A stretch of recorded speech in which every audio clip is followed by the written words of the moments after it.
सभी को मेरा नमस्कार। स्वागत है आप सभी को आज के क्लास में।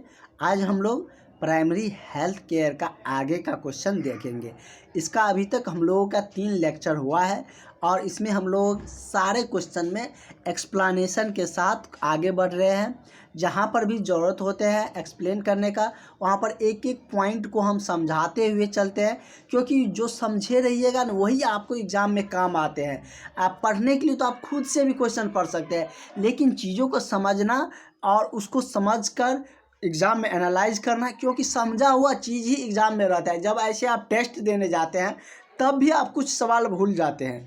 जो माइंड में रहता है वो ज़्यादा बार पढ़ा हुआ रहता है वही, या जो समझा हुआ रहता है वही, और एग्ज़ाम में तो उससे भी ज़्यादा प्रेशर रहता है। तो उस समय आपका समझा हुआ ही चीज़ें काम आता है। इसलिए हम सारे क्वेश्चन को समझाते हुए चलते हैं। जहाँ पर भी समझाते हैं वहाँ पर ध्यानपूर्वक पूरी माइंड खोल कर पूरी उसी पर कंसंट्रेट करके समझिएगा, तभी आपका एग्ज़ाम निकलेगा। आप कंपटीशन एग्ज़ाम की तैयारी कर रहे हैं, कंपटीशन एग्ज़ाम में प्रॉपर तैयारी करना पड़ता है अच्छे से, तभी कंपटीशन एग्ज़ाम जाके निकलता है। और जो भी कैंडिडेट अभी तक क्लास नहीं ज्वाइन किया है और बीटीएससी के इंतज़ार में बैठे हैं, उन सारे कैंडिडेट को एक बार फिर से कहना चाह रहे हैं कि आप लोगों का वो डेट जो आज इंतज़ार कर रहे थे फिर बढ़ गया। अब अक्टूबर में मान के चलिए, दुर्गा पूजा के बाद मिला है 15 अक्टूबर को डेट। अब दुर्गा पूजा के बाद मिला है तो बीच में दिवाली है, तो दिवाली छठ के बाद अब सुनवाई होगा। इससे पहले आप जो बहाली नई रिक्वायरमेंट को लेकर अक्टूबर में जो आवेदन होंगे उसमें कहीं ना आप जॉब ले लीजिएगा, एग्ज़ाम निकाल लीजिएगा, तो आपको रहेगा ना कि हमको एक जॉब हाथ में है। आप खुशी खुशी छठ पूजा मनाइएगा। इसलिए ज़रूर अपने पढ़ाई पर ध्यान दीजिए और इस नंबर पर कॉल करके व्हाट्सअप करके क्लास में जुड़ जाइए 70 50 87 29 96। इससे आपको बेनिफिट क्या होंगे, सारे नोट्स मिल जाएंगे, जो भी क्वेश्चन आने वाले हैं, क्लासेस डेली मिलेंगे 6 से 7। उसके बाद आपको ग्रुप डिस्कशन मिलेगा, जहाँ पर आपको सारे टॉपिक का सारे पॉइंट का डिस्कस होते हैं। टेस्ट सीरीज मिलेंगे, इतने सारे कुछ आपको एक जगह मिल रहे हैं, तो आप क्यों इतना अच्छा अपॉर्चुनिटी को अपने जॉब के लिए मिस कर रहे हैं। तो चलिए आज के क्लास के हम लोग कंटिन्यू करते हैं और 30 नंबर क्वेश्चन से स्टार्ट करते हैं, क्योंकि वहाँ तक हम लोग कवर कर चुके थे। तो हम लोग को यहाँ से क्वेश्चन स्टार्ट करते हैं, और यहाँ पर थोड़ा एक पॉइंट हम और आपको बताएंगे कि सांस को छोड़ते समय गैसों की प्रतिशत क्या रहती है। मतलब कि आपको हमने बताया है, लगभग 2 बार बता चुके हैं, आज फिर एक बार बता देते हैं कि हम लोग जब सांस लेते हैं तो कौन कौन से गैस को सांस लेते हैं और कौन कौन से गैस छोड़ते हैं। ऑब्वियसली जो भी गैस हम अंदर लेंगे सांस के जरिए से वही हम छोड़ेंगे। तो किसका कितना परसेंट रहता है वो देख लेते। तो मेनली हम लोग तीन गैस लेते हैं। पहला हो गया क्या, ऑक्सीजन, और दूसरा हो गया क्या, CO2, और तीसरा क्या हो गया, नाइट्रोजन, N2। ये कितना होता है, तो 21% लेते हैं। ये 0.03% लेते हैं, और ये 78% लेते हैं। इससे 3-4 क्वेश्चन बनेंगे, सारे को हम यहीं पे कवर करवा देते हैं आपको।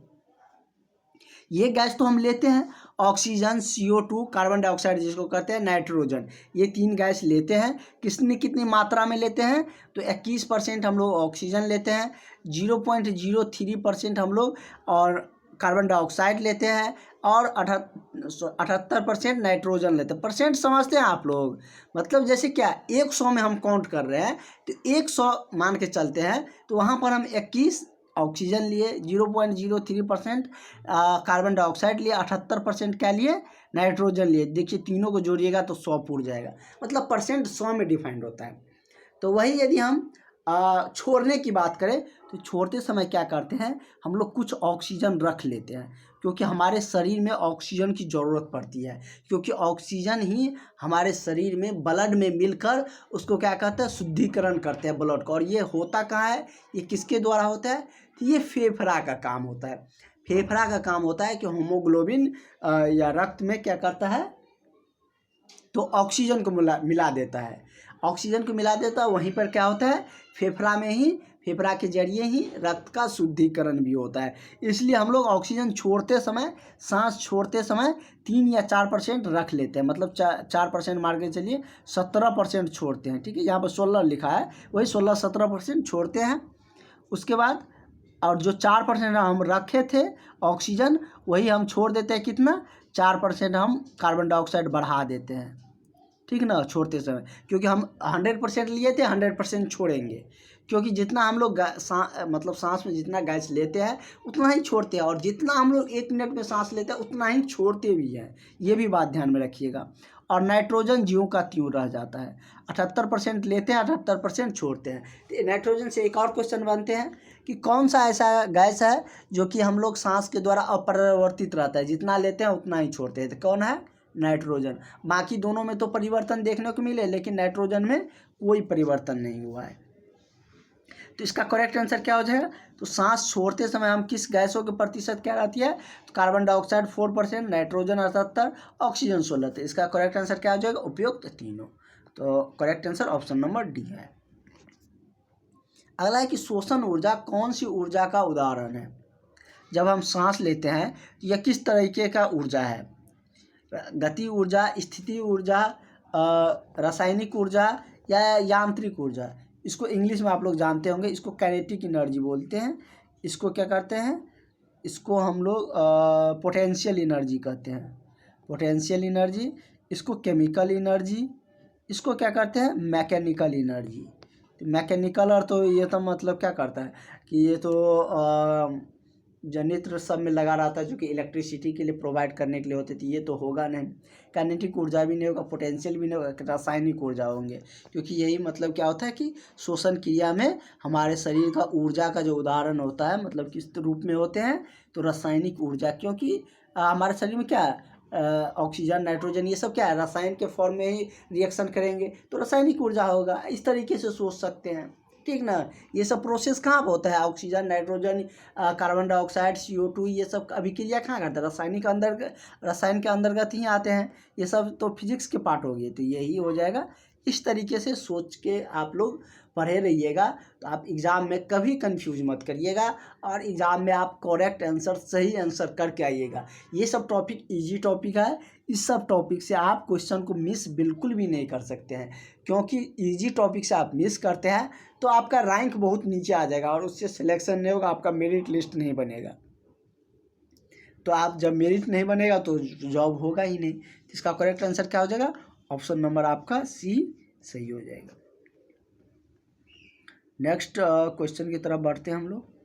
कह रहे हैं निम्न में से कौन द्वितीय शोषण का अंग है? द्वितीयक शोषण का अंग कौन है? पहला तो नाक हो गया, द्वितीयक में कौन आ जाता है? तो मुख आ जाता है। जब आप लोग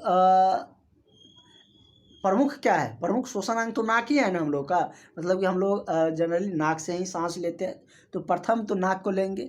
लेकिन कभी कभी आप सर्दी या कुछ ऐसे रीजन आ जाते हैं, नाक जब थोड़ा जाम हो जाता है, उससे जितने हमारे शरीर में सांस की ज़रूरत होती है उतना नहीं ले पाते हैं, तो मुंह खोलने का भी प्रयास करते हैं और मुंह से भी लेने का प्रयास करते हैं। तो ये मतलब क्या होता है? द्वितीयक शोषण अंग माना जाता है। क्या है? द्वितीय मतलब ये प्रमुख नहीं है, लेकिन इससे भी हम लोग सांस लेते हैं। तो द्वितीयक शोषण जो अंग है वो किसको माना जाता है? तो मुख को माना जाता है, मतलब मुंह को माना जाता है। तो करेक्ट आंसर आपका ऑप्शन नंबर बी हो जाएगा। ग्रास नली, ये सब तो भोजन पचाने के, श्वास नली से सांस जाता है अंदर। सारे ऑप्शन को भी हम एक्सप्लेन करते हुए चलेंगे, आपको कहीं कोई दिक्कत नहीं रहेंगे। देखिए वो जो पॉइंट बताए उसी से आपको क्वेश्चन फिर आ गया। कह रहा है कि सांस लेते समय गैसों का प्रतिशत क्या रहती है? कार्बन डाइऑक्साइड 0.03%, ये तो हम बताए ही थे। नाइट्रोजन 78%, ये भी सही था। ऑक्सीजन 21 बताए थे, यही ना। तो 21-20 मतलब लमसम में उतना ही है, परसेंटेज में 1-2% में इधर उधर होता है, उसके लिए कोई उतना दिक्कत है नहीं। तो तीनों क्या हो जाएगा? इसका करेक्ट आंसर हो जाएगा, ठीक है। तो मतलब कि कार्बन डाइऑक्साइड हम लोग 0.03% लेते हैं, और नाइट्रोजन 78, और ऑक्सीजन 20 या 21% काउंट कर लीजिए, उतना लेते हैं। तो उपयुक्त तीनों इसका सही हो जाएगा। तो इसका करेक्ट आंसर क्या हो जाएगा? ऑप्शन नंबर डी हो जाएगा। जब तीनों आंसर सही, ऑप्शन सही है, तो उपयुक्त तीनों हो जाएगा। नेक्स्ट क्वेश्चन पे बढ़ते हैं हम लोग। अगला क्वेश्चन आपका क्या कहता है? अगला क्वेश्चन कह रहा है कि मुख्य रूप से किसके ऑक्सीकरण द्वारा उत्पन्न ऊर्जा को श्वसन कहा जाता है। मुख्य रूप से ऐसा कौन सा ऑक्सीकरण द्वारा उत्पन्न ऊर्जा है, ऑक्सीजन जो मतलब सांस लेते हैं तो कौन सा ऐसा ऊर्जा है जो कि श्वसन कहलाता है। ये क्या होता है, जैसे वसा, प्रोटीन, कार्बोहाइड्रेट और या अम्लीय। तो क्या हमने आपको बताए थे कि जब हम सांस लेते हैं तो ऑक्सीजन अंदर जाते हैं तो वो ग्लूकोज C6H12 जो कि मतलब कि क्या है, कार्बोहाइड्रेट का फॉर्मेशन रहते हैं, ग्लूकोज C6H12O6, ग्लूकोज को ऑक्सीजन जाके तोड़ देता है किस में, तो CO2 और क्या चीज़, CO2 N2 H2O into 686 calorie ऊर्जा में तोड़ देता है। मतलब क्या, तो ऑक्सीजन हमारे शरीर में जाकर उत्पन्न कौन सी ऊर्जा करता है, मतलब कि कार्बोहाइड्रेट का जो फॉर्म है उसको मुख्य रूप से ऑक्सीकरण करके ऊर्जा का फॉर्मेशन करते हैं। श्वसन के दौरान यही ऊर्जा फॉर्मेशन करते हैं। तो करेक्ट आंसर क्या हो जाएगा, ऑप्शन नंबर आपका B, C हो जाएगा, कार्बोहाइड्रेट। तो करेक्ट आंसर C हो जाएगा। सारे क्वेश्चन में हम आपको सारा कुछ एक्सप्लेन करते हुए चलेंगे, जहाँ पर एक्सप्लेनेशन की ज़रूरत होंगे वहाँ पर आपको कोई भी डाउट, कोई भी कन्फ्यूजन नहीं रहेंगे, ठीक ना। और आप लोगों को जल्द जो डिस्कशन ग्रुप है वो भी बना दिया जाएगा और आप लोग उसमें डिस्कस करके किस किस टॉपिक पर, वो सारा कुछ जैसे ग्रुप में आपको लिंक मिल जाता है क्लास का, उसी तरीके से वो सारा कुछ आपको बताया जाएगा उस टॉपिक पे, उस ग्रुप में। और भी बहुत सारा आपके जो तैयारी है बेहतर हो सके और आपका सिलेक्शन आपका हो सके, उसके लिए बहुत सारे कुछ हमने आपके लिए तैयार कर रखे हैं। तो वो सारे कुछ धीरे धीरे आपको मिलना शुरू हो जाएगा। और आप लोग लेट करिएगा तो आपका टॉपिक छूटेगा, उतना आप ही को दिक्कत होगा। इसलिए क्लास जुड़ जाइए। और अगर आप चाहते हैं कि नौकरी हमको इस बार लेना है तो, और नौकरी नहीं करना है तो कोई बात ही नहीं है, लेकिन कभी आप अपने मन में ध्यान से सोचिएगा कि आपको A&M का कोर्स करने में कितनी प्रॉब्लम, कितनी कठिनाइयाँ झेलनी पड़ी थी। कभी कभी आप बिना खाए भी कॉलेज जाते होंगे, तो ये सब भी होते, तो बहुत कुछ आपको मतलब 2 साल में प्रॉब्लम भी आते होंगे बहुत सारे। उन सब के बाद आपको डिग्री मिला है, और जॉब नहीं करिएगा तो उतना मेहनत तो आपका वेस्ट ही चला जाएगा ना। थोड़ा सा जब इतना मेहनत किए हैं, इंटर किए, उसके बाद बहुत सारे ग्रेजुएशन भी किए हैं, उसके बाद आपने A&M का डिग्री किए हैं, GNM किए हुए हैं, तो इतना मेहनत करने के बाद थोड़ा सा और मेहनत करके आप क्यों न सेटल हो जाए। उतना मेहनत को बेकार तो जाना अच्छा बात नहीं है, क्योंकि जब उतना कर लिए हैं और लास्ट पॉइंट पे आकर हम मेहनत नहीं कर रहे हैं तो उतना मेहनत तो बेकार ही चल जाएगा। क्योंकि आपको कहावत पता है कि अंत भला तो सब भला। आपने इतने दिन क्या किया कोई मतलब नहीं है, आप सिलेक्शन ले लिए तो आपको मतलब सब मानेगा कि नहीं ये पढ़ते थे, पढ़ती थी, इसीलिए इनका सिलेक्शन हुआ है। क्योंकि अंतिम जो होता है ना वही सब देखते हैं कि अंत में आपने क्या किए। अगर आप कितना भी पढ़ लिए, कुछ भी किए, पढ़ाई के दौरान बहुत पढ़े, बहुत पढ़ाकू अभ्यर्थी थे, यदि आपको जॉब नहीं लगते हैं तो कहेगा, जो आपके साथ रहेंगे वो कहेंगे कि पढ़ता था, या स्ट्रैटेजी ठीक नहीं था, ये ठीक नहीं था, या कहेंगे कोई पढ़ता नहीं था वैसे ही कॉलेज जाती थी। तो ये सब मत किसी के मुंह से सुनने के लिए आप लोग हो, इसलिए आप लोग जल्द से जल्द जॉब ले लें, क्योंकि सरकार आपको अपॉर्चुनिटी दे रही है और इसके लिए आपकी क्लासेज भी चल रहे हैं, तो मिस बिल्कुल भी नहीं करिए। कह रहा है कि मानव में विश्राम अवस्था में ज्वारीय जो आयतन है वो कितना होता है। तो विश्राम की अवस्था में जो ज्वारीय आयतन होता है वो कितना होता है, तो 0.5 लीटर होता है। कितना होता है, तो 0.5 लीटर होता है, ठीक है। तो करेक्ट आंसर आपका ऑप्शन नंबर डी हो जाएगा।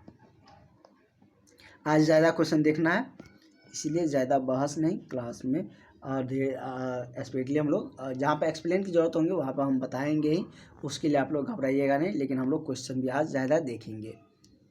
कह रहा है कि निमोनिया के दौरान संक्रमण कहाँ होता है, तो श्वास नली में तो होता नहीं है। इसके लिए हमने आपको बताए थे कि निमोनिया जो होते हैं कैसे होते हैं, किस रीजन से होते हैं, कहाँ पर होते हैं, ये सब हमने आपको पिछले क्लास में बहुत ही डिटेल्स में हमने आपको बताए थे। एक बार और फिर से हम आपको बता देते हैं। जैसे क्या होता है कि एक ब्रांची होते हैं, क्या है ये ब्रांची, मान लीजिए ये ब्रांची है, इससे क्या जुड़ा रहता है, तो एलुवियल जुड़ा रहता है, दोनों साइड रहता है, ऐसे कैसे कैसे आकृति रहता है, ऐसे रहता है, गोला गोला है, आप लोग बनाते होंगे ना, ऐसे रहता है, ऐसे रहता है।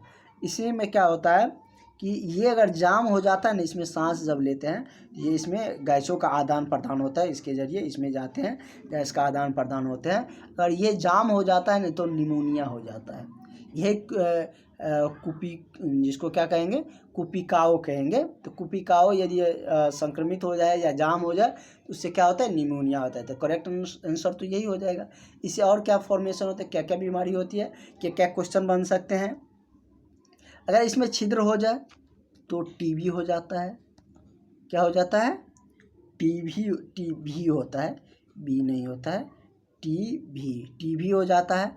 वही यदि इस पर छिद्र होने के बाद इस पर बलगम जम जाता है, बलगम जैसे ब्रेड सब पर नहीं जम जाता, उसी तरीके से बलगम यदि जम जाए तो वह क्या होता है, दम्मा का रूप ले लेता है। क्या चीज़ का, दम्मा का रूप ले लेता है।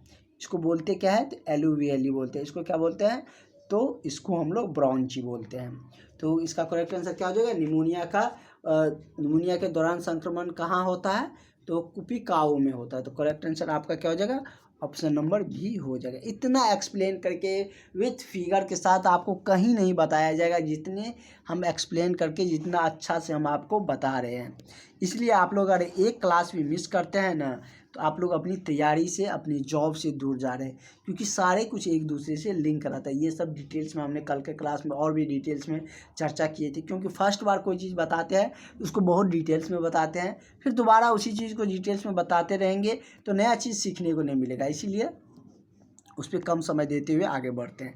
तो इसका करेक्ट आंसर आपका ऑप्शन नंबर बी हो जाएगा। नेक्स्ट क्वेश्चन देखते हैं। नेक्स्ट कह रहा है कि लंबी एवं गहरी, और छोटा से छोटा कर लेते हैं, अरे लंबी एवं गहरी सांस के बाद सेकेंड तक श्वसन नहीं करने का कारण क्या है। इसके कारण क्या है, मतलब कि लंबी एवं गहरी सांस के बाद कुछ सेकेंड तक श्वसन नहीं करने का क्या कारण है। रक्त में अधिक CO2, रक्त में अधिक O2, रक्त में कम CO2 या रक्त में कम O2। तो अधिक देर मतलब कि हम लोग लंबी और गहरी सांस के बाद हम लोग कुछ सेकेंड तक श्वसन नहीं करने का यही कारण होता है कि रक्त में क्या होता है, तो कम हो जाता है क्या चीज़, तो CO2 कम हो जाता है। क्योंकि CO2 भी है, क्योंकि अगर हम लंबी एवं गहरी सांस लेते हैं तो ज़्यादातर हम लोग क्या, ऑक्सीजन को ज़्यादा मात्रा में लेते हैं। तो इससे क्या होंगे, अगर ऑक्सीजन जहाँ पर कार्बन डाइऑक्साइड है वहाँ पर ये सब भरेंगे, ऑक्सीजन नाइट्रोजन सब जाके, तो अब ये इसलिए है कि उसकी मात्रा कम होंगे। तो क्या हो जाता है, तो रक्त में CO2 की मात्रा क्या हो जाता है, कम हो जाता है। अगर लंबी गहरी सांस लेते हैं तो ऑक्सीजन की मात्रा बढ़ेंगे। तो करेक्ट आंसर क्या हो जाएगा, ऑप्शन नंबर आपका सी हो जाएगा। ठीक है, रीजन क्या है बता दिए हम आपको। अगला क्वेश्चन क्या कह रहा है, ये विसरण विधि हम आपको बताए भी थे। श्वास की वह प्रक्रिया जिसके दौरान गैस रुधिर में, रुधिर मतलब क्या, रुधिर को ही रक्त भी कहते हैं। क्या कहते हैं, रक्त, ब्लड जिसको आप लोग इंग्लिश में कहते हैं ब्लड, ये सब क्या है, मतलब कि ब्लड ही है, रक्त ही है। कह रहे श्वसन की क्रिया जिसके दौरान गैसों रुधिर में प्रवेश करती है एवं छोड़ी जाती है, तो वह प्रक्रिया क्या कहलाता है, प्रवेश करती है एवं छोड़ी जाती है, तो उसको विसरण कहते हैं। क्या कहते हैं, उस प्रक्रिया को हम लोग विसरण प्रक्रिया कहते हैं। इसका करेक्ट आंसर आपका ऑप्शन नंबर ए सही हो जाएगा। अगला है कि सल की उपकला किसमें पाई जाती है, वायुनाल में, फेफड़ा में, वक्ष गुहा में या वायु कोश में। तो ये किस में पाया जाता है, तो सल की उपकला वायु कोश में पाया जाता है। किस में पाया जाता है, तो वायु कोश में सल की उपकला पाए जाते हैं। ये कह रहा है कि डायफ्राम कहाँ उपस्थित होता है। हमने डायफ्राम से रिगार्डिंग भी हमने आपको बताए थे कि डायफ्राम क्या है। डायफ्राम मतलब कि एक गुंबादार क्या होता है, पेशीय होता है। वह मतलब कि वक्ष गुहा के नीचे एवं उदर गुहा के ऊपर रहता है, मतलब पेट से ऊपर रहता है डायफ्राम। मतलब कि डायफ्राम का संरचना कैसे रहती है, जैसे क्या ये मतलब कि स्पाइनल कॉर्ड हो गया, ऐसे ऐसे रहता है ना, स्पाइनल कॉर्ड हो गया, इससे ऐसे ऐसे बना रहता है ना। जैसे आप कभी खस्सी उसी का मीट खाए होंगे तो ये इस आकार का रहता है ना, तो ये क्या होता है, डायफ्राम होता है। डायफ्राम होता है, इसमें बहुत सारा चीज़ अटैच रहता है और भी बहुत सारा चीज़ रहते हैं। यहाँ पर बहुत सारा चीज़ है। इसके नीचे क्या रहता है, उदर रहता है, पेट रहता है, और इसके ऊपर क्या रहता है, वक्ष गुहा रहता है, ये वाला। और ये क्या करता है, ये मतलब कि निःशोषण में काम करता है, मतलब गैस छोड़ने में ये अहम भूमिका निभाती है। लेकिन इसमें एक और बात है जहाँ से आप लोगों को क्वेश्चन फ्रेम किए जाएंगे कि ये गर्भवती जब महिला धारण करती है, जब कोई भी गर्भवती महिला है तो उसमें निःशोषण का, गैस छोड़ने का, गैस बाहर निकालने में डायफ्राम महत्वपूर्ण भूमिका नहीं निभाती है। जब गर्भवती धारण कर लेती है तो गैस को निकालने में, निःशोषण करने में, बाह्य शोषण करने में यह अहम भूमिका नहीं निभाती है। नहीं तो ऐसे यदि नॉर्मल है, यदि गर्भवती नहीं है तो उसमें मतलब कि ये महत्वपूर्ण भूमिका निभाती है गैस को बाहर करने में, या निःशोषण या बाह्य शोषण की प्रक्रिया में। ठीक है, तो ये तीनों चीज़ आप समझ गए। इससे कोई भी क्वेश्चन पूछेंगे तो आप बना सकती है। डायफ्राम अवस्थित होता है कहाँ, वक्ष गुहा के ऊपर, ये तो गलत है, वक्ष गुहा के नीचे रहते हैं। वक्ष गुहा के बीच में, ये भी गलत है। वक्ष गुहा के निचले सतह पर तो नीचे रहता है, ये तो सही है। वक्ष गुहा के नीचे रहता है, उदर वाले से, उदर से ऊपर रहते हैं। ठीक ना, तो ये इसका करेक्ट आंसर आपका ऑप्शन नंबर सी हो जाएगा। अगला क्वेश्चन हम लोग देखते हैं। कह रहा है कि मानव श्वसन तंत्र में कौन से अंग शामिल है, मानव के श्वसन तंत्र में कौन से अंग शामिल है, नसा छिद्र या ग्रसनी, स्वर तंत्र, श्वास नली, श्वासनिका। तो ये सब नाम से ही क्लियर है कि सब श्वसन तंत्र ही है। तो क्या हो जाएगा, इसका करेक्ट आंसर उपयुक्त सभी हो जाएगा। और मानव शरीर का सबसे प्रमुख श्वसन तंत्र क्या है, हम लोग का सबसे प्रमुख श्वसन तंत्र फेफड़ा है। क्या है, फेफड़ा है। जलीय जीव का क्या होता है, तो जलीय जीव का गल्फर हो जाता है, उसको क्लोम भी कहते हैं। वो भी क्वेश्चन पूछ सकते हैं, इसलिए हम आपको बता दें, क्लोम या फेफड़ा। जैसे इस तरीके से पूछेगा कि मछली क्या चीज़ से सांस लेता है, फेफड़ा ने गल्फर हो जाएगा। तो क्लोम कहिए या गल्फर कहिए, तो मछली क्या चीज़ से, तो गल्फर या क्लोम से सांस, गल्फर याद रखिएगा, गल्फर से सांस लेते हैं। और मतलब क्या, मेढक की बात करें तो वो तो या तो गिल्स गल्फर से लेते हैं, या जो मेढक का बच्चा आता है वो त्वचा से लेते हैं। मेढक का बच्चा का लीजिए, सॉरी, जो मेढक भूमि के अंदर रहता है वो त्वचा से लेते हैं। मानव जानेंगे फेफड़ा से लेते हैं। केचुआ जानते हैं, वो भी त्वचा से लेते हैं। जीवाणु मेसोसोम से लेते हैं। हम लोग का बहुत सारा श्वसन अंग है, नसा छिद्र, नसा कपाट, ग्रसनी, स्वर तंत्र, परतंत्र, श्वास नली, ब्रोक्वाय, वायु कोष्ठ, रुधिर, कोशिका, ये सब श्वास नली का ही अंग तंत्र है, अंग है उसी का। तो इसका करेक्ट आंसर क्या हो जाएगा, आपका ऑप्शन नंबर सी हो जाएगा। ठीक है, नेक्स्ट क्वेश्चन हम लोग देखते हैं। कह रहा है कि वक्ष गुहा में कौन सा अंग स्थित है। ऑप्शन दिया है फेफड़ा, और दूसरा है श्वास नली, ग्रसनी या स्वर तंत्र। तो स्वर तंत्र से तो हम लोग का आवाज़ वॉइस आता है, जो कि मतलब कि इसमें मतलब 7 लेयर होते हैं कार्टिलेज का, उससे बना होता है। वक्ष गुहा में कौन सा अंग अवस्थित रहता है, तो वक्ष गुहा में फेफड़ा रहता है। क्या होता है, वक्ष गुहा कौन से अंग में स्थित है, तो वक्ष गुहा फेफड़ा में स्थित होता है। तो ये भी एक श्वसन अंग है जो कि फेफड़ा में स्थित होता है। इसलिए हम लोग कहते हैं कि फेफड़ा हम लोगों के शरीर का प्रमुख श्वसन अंग है, और फेफड़े में जाकर ही क्या होता है कि श्वसन के जरिए जो ऑक्सीजन आते हैं वो ब्लड में मिलता है। ब्लड में मिलाने का कार्य फेफड़ा ही करता है और उसी में रक्त जाकर शुद्धिकरण भी होता है। जैसे ही ऑक्सीजन से रक्त मिलते हैं तो वो शुद्ध हो जाता है। जैसे आप लोग कहते हैं ना कि हम लोग गंगा स्नान कर लिए अब शुद्ध हो गए, कितनों पाप कर लिए हैं, गंगा स्नान करेंगे तो शुद्ध हो जाएंगे।